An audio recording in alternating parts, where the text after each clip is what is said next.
আসসালামু আলাইকুম। দৃষ্টিভঙ্গি চ্যানেলে আপনাদেরকে স্বাগত।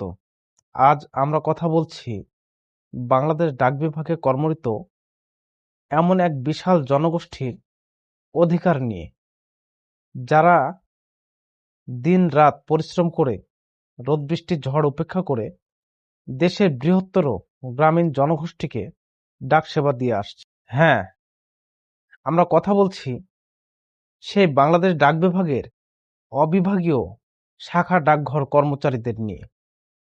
কিন্তু এবার এক চূড়ান্ত আন্দোলনের ডাক দেওয়া হয়েছে।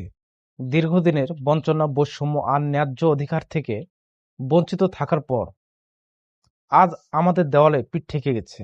তাই নিজেদের অধিকার আদায়ের লক্ষ্যে আগামী 6 তারিখ থেকে সারা দেশে অনির্দিষ্ট কালের জন্য ডাক বন্ধ রাখার নির্দেশ দেওয়া হয়েছে কেন্দ্রীয় কমিটির পক্ষ থেকে।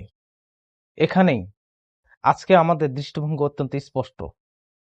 বছরের পর বছর ধরে নামমাত্র ভাতায় দিনরাত পরিশ্রম করার পর যখন এই শাখা ডাকঘর কর্মচারীদের ভাগ্যের কোনো পরিবর্তন হয় না, তখন এই কঠোর আন্দোলনে যাওয়া ছাড়া আর কোনো পথ খোলা থাকে না।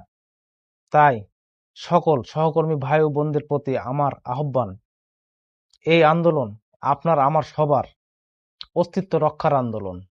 এই আন্দোলন আমাদের ন্যায্য অধিকার এবং মর্যাদা প্রতিষ্ঠার লড়াই।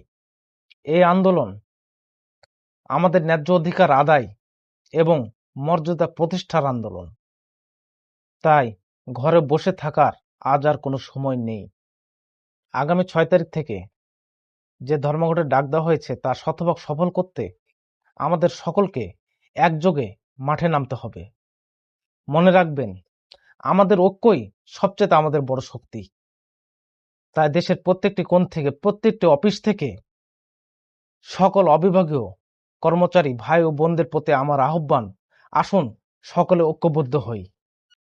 ডাকঘর বন্ধ রেখে এ শান্তিপূর্ণ কিন্তু কঠোর আন্দোলনের এই লড়াই যতদিন না পর্যন্ত আমাদের দাবিগুলি কর্তৃপক্ষ মেনে না নেয় বা বাস্তবে রূপদান না হয়, বা সে ধরনের কোনো প্রকার আমরা কোনো লিখিত ডকুমেন্টস না পাই, ততদিন পর্যন্ত আমাদের এই লড়াই চলবে, অর্থাৎ এই আন্দোলন চলবে।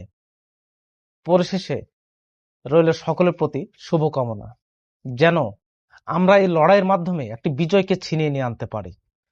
আর এই ধর্মঘট সম্পর্কিত এবং দেশের সার্বিক পরিস্থিতি সম্পর্কিত সকল প্রকার আপডেট পেতে এই দৃষ্টিভঙ্গি চ্যানেলটিকে আপনারা সাবস্ক্রাইব করে রাখুন।